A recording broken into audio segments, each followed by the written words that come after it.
Mainly 3 points کی وجہ سے ایران اور یو ایس اے کے درمیان جو پیس نیگوشیشنز ہو رہی تھیں وہ فیل ہوئی ہیں۔ اب یہ وہی 3 پوائنٹس ہیں جن کی پہلے دن سے اسپیکولیشن تھی کہ اگر کہیں پر آ کر بات بگڑتی ہے تو وہ انہی 3 پوائنٹس پر ہو۔ پہلا اور موسٹ امپورٹنٹ پوائنٹ تھا وہ تھا لبنان کو لے کر۔ یو ایس اے کا باسٹرڈ چائلڈ جو کہ جینوسائڈ کمٹ کر کے اس سے رات کو نیند نہیں آتی جب تک وہ دن میں جینوسائڈ کمٹ نہ کر لے، وہ لبنان کے اوپر جینوسائڈ کمٹ کر رہا ہے اور وہ سیز فائر نہیں کرانا چاہتا۔ وہ نہیں چاہتا کہ لبنان کے اندر سیز فائر ہو، جس کی وجہ سے یہ پہلا پوائنٹ جو ہے وہ فیل ہوا۔ دوسرا جو مین پوائنٹ تھا وہ تھا اسٹریٹ آف ہارموز کو لے کر۔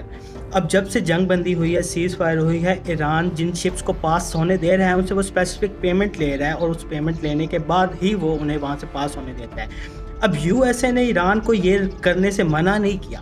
یو ایس اے نے بالکل نہیں کہا کہ تم لوگ جو اسٹیٹ آف ہارموز پہ تم نے ٹول ٹیکس لگایا ہے اسے بند کرو، بلکہ فنیلی یو ایس اے نے کہا ہے کہ بھائی اس کے اندر میرا بھی حصہ مقرر کرو، جو تم لوگ پیسہ لے رہے ہو، جو تم لوگ پیمنٹ لے رہے ہو، اس کے اندر مجھے بھی کچھ نہ کچھ دو، جس کو ایرانین ڈیلیگیشنز نے ٹوٹلی جو ہے وہ ریجیکٹ کیا ہے، اور انہوں نے کہا کہ بھائی تمہارا اس ریجن میں کوئی کام ہی نہیں بنتا، تم اپنے ریجن میں جاؤ، یہاں سے نسو۔ اب تیسرا مین پوائنٹ وہ تھا جس کا سب کو پتا تھا کہ اس کے اوپر بات ہوگی ہی، وہ تھا یورینیم کو لے کر۔